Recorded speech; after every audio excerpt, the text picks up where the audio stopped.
बिना सुन लागे घरवा अंगनवा हो सपनवा भइल ना।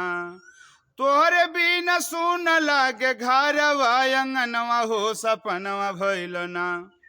तो भइल दूजिया के चनवा हो सपनवा भइल ना। भइल दूजिया के चनवा हो सपनवा भइल ना। सोरहो सिंगार निक लागे ना गहानवा। दिलवा न लागे करी कवनो बहानवा। सोरहो सिंगार निक लागे ना गहानवा। दिलवा न लागे करी कवनो बहानवा। चुपे चली गईल कोइल के कर कहनवा हो सपनवा भइल ना। चुप चली गईल कोइल के कर कहनवा हो सपनवा भइल ना। तो भइल दूजिया के चनवा हो सपनवा भइल ना। भइल दूजिया के चनवा हो सपनवा भइल ना। काटे धावे सोना चानी और खजानवा। लागेला अन्हार मोरा सगरे जहानवा।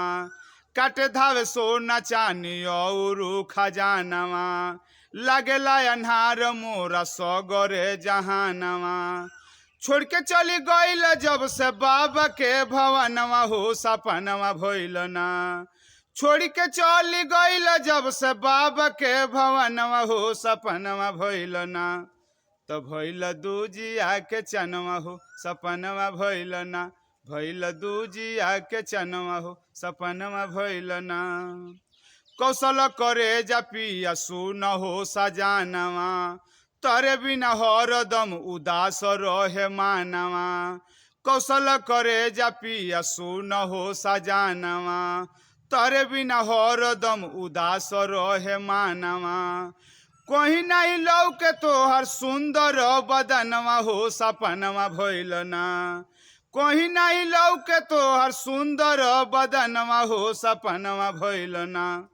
तो भइल दूजिया के चनवा हो सपनवा भइल ना।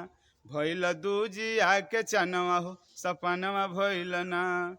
तोहरे बिना सुन लागे घरवा अंगनवा हो सपनवा भइल ना। तोहरे बिना सुन लागे घरवा अंगनवा हो सपनवा भइल ना। तो भइल दूजिया के चनवा हो सपनवा भइल ना। भइल दूजिया के चनवा हो सपनवा भइल ना। भइल दूजिया के चनवा हो सपनवा भइल ना।